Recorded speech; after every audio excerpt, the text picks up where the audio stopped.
Absolutely beautiful and smells amazing.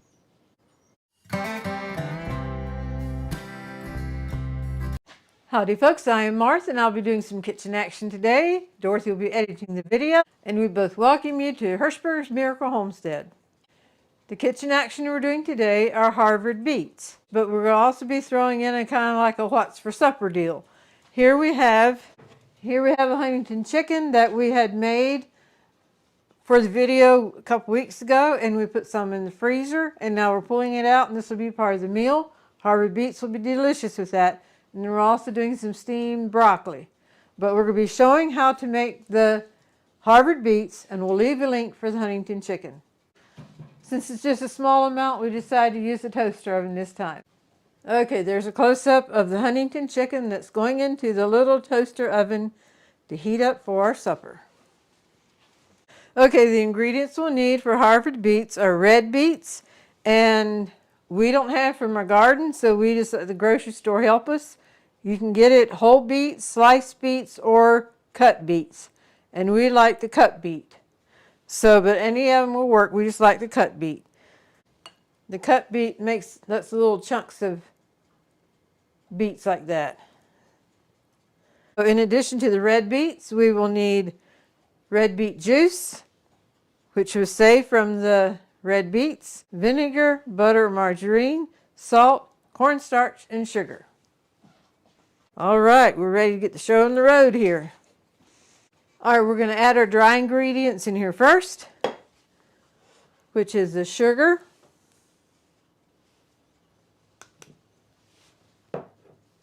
salt, and cornstarch. Now we'll give this a little whisk together to combine it well. Now I do not have the burner on yet. I just want to get us close together to be able to put the red beet juice in.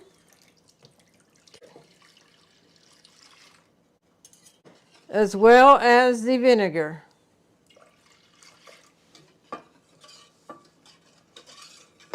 Now we'll combine this.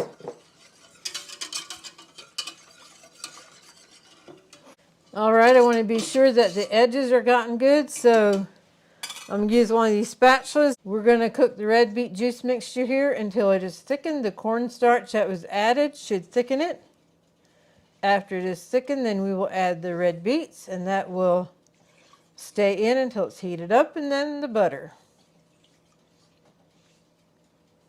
So we're just waiting for the countertop burner to do its thing. And this is a countertop burner that is our go-to for when the power goes out. And we need a little burner to hook up to the generator. And so this is a burner we use. We can leave a link for it in the description. And while things are going on the countertop burner now, we want to give a hearty welcome to all of our subscribers and a special welcome to the new subscribers. We're so glad you're part of our YouTube family and hope you enjoy it. And also thanks for those who like our videos by pushing that thumbs up button, leaving comments, and also sharing our videos on your social media. That all helps the channel to grow, and we thank you very much. And now we'll come back down to the burner. Nothing's really happening yet, but it won't take long before it'll start happening. All right, it is time to give it a stir.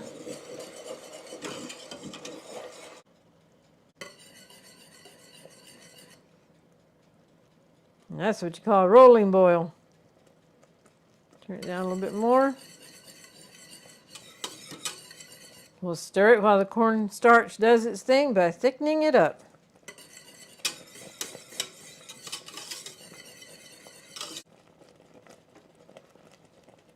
Well, that's beautiful.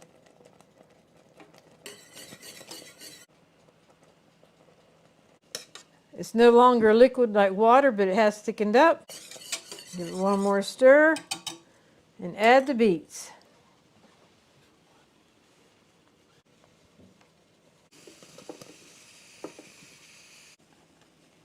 There we go.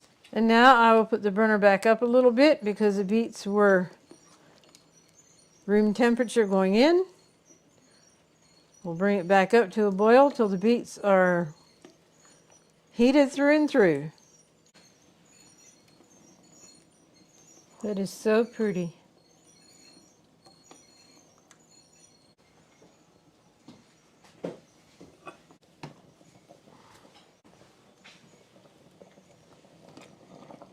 This feels so nice, just so velvety, or however you want to describe that. I'm going to give the Huntington chicken just a quick stir to see if it's how it's coming. Well, I think that's going to be okay just like that. I'm going to put it back in the oven for another 10 minutes or so.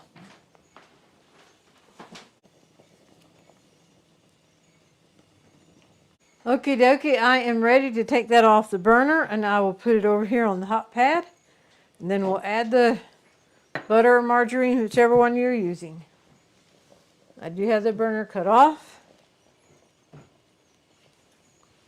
Okie dokie, here we go.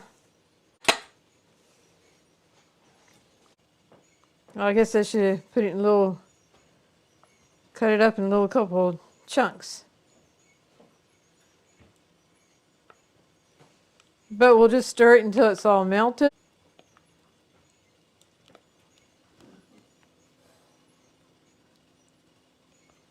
You want it to be completely melted, which doesn't take long. There's a little bit right there yet. And here's a little bit of that second piece.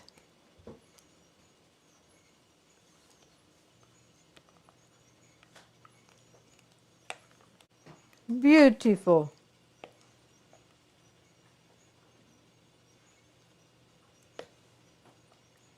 It is all melted. These Harvard beets are finished. They are beautiful. They're smelling good. And if you're one that enjoys red beets, we do have a video on making pickled beets. And the pickled beets was being pickled while you serve them cold. And we have a fun memory of our dad.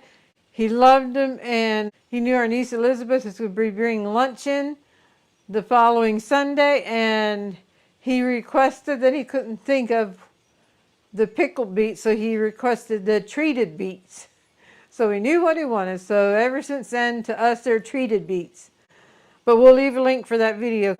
But these are the Harvard beets. As you can see, I'm putting the beets over here on the serving dish. And for those of you who shop on Amazon through our link at no extra cost to you, we get a small commission. We do not know who you are, so we'll just give a group thank you, thank you, thank you to anyone who shops on Amazon through our link. The bottom of the bowl is getting a little warm.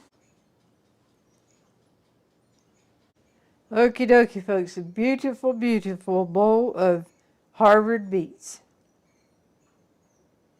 So here we have it, folks, our what's for supper. The star is a Harvard beet. Then we have the Huntington chicken and also broccoli. A yummy supper awaits us. You'll find the recipe in the description box. And thank you for joining us on today's episode as we made the Harvard beets. If you make it, I hope you enjoy it as much as it's enjoyed in this household. And now for the golden thought. We can run our emotions ragged trying to make sense out of things that aren't ever going to make sense. Or we can ask Jesus to show us how to move forward today. There's some things in life that just don't make sense. And we can run ourselves ragged trying to figure it out and trying to make sense out of it. But there's times it's best just to lay it down and ask God to help us move forward. If there's anything we can do about it, show us. Otherwise, we'll lay it down and move forward. So again, I thank you for joining us. And with that, we'll bring this to a close. Thank you and God bless.